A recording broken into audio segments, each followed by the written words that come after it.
Good days mga paps. So unboxing tayo today ng GBbox E30 RN. So ayan, tingnan muna natin yung packaging. Okay naman, safe, hindi siya nabuksan, nakasealed pa din. So buksan na natin para makita natin yung laman at saka kung may damage ba o wala. And then check natin kung kasya rin yung full face helmet. So yun mga paps, laki pala na ito. So kasya naman siguro yung full face helmet natin. Ayan siya, hindi ko na-expect na ganyan siya kalaki. Kala ko mas maliit lang dahil alam niyo naman yung SRP price nito is 2,000 sa may Motoworld mismo na flagship store sa Shopee. And ginamitan natin siya ng voucher, kaya nakuha natin siya ng 1,288 only. Free shipping, may discount voucher pa. So discount natin ay umabot ng 787. Kaya nabayaran na lang natin siya ng 1,288. So okay naman.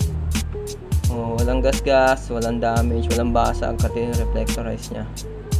So check natin naman kung ano yung laman sa loob. Ayan. Kita nyo, smooth na smooth.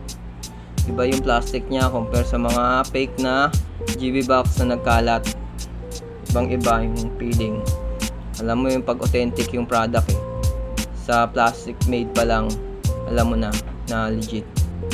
So check natin yung laman kung kumpleto yung screws tsaka yung fitment na bracket.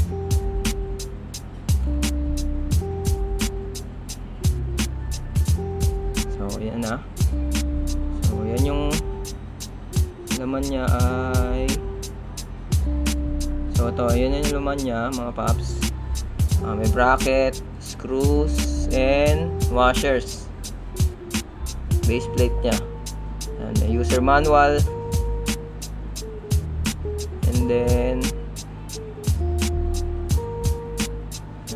something na bilog-bilog eh. So as usual naman, wala naman talagang lining pag mga ganitong box. So okay na rin, worth it na rin for 1,288, di ba?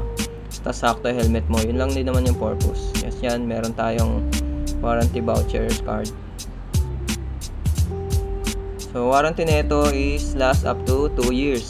So i-report mo lang siya sa may Motoworld. Sila kasi yung flagship store.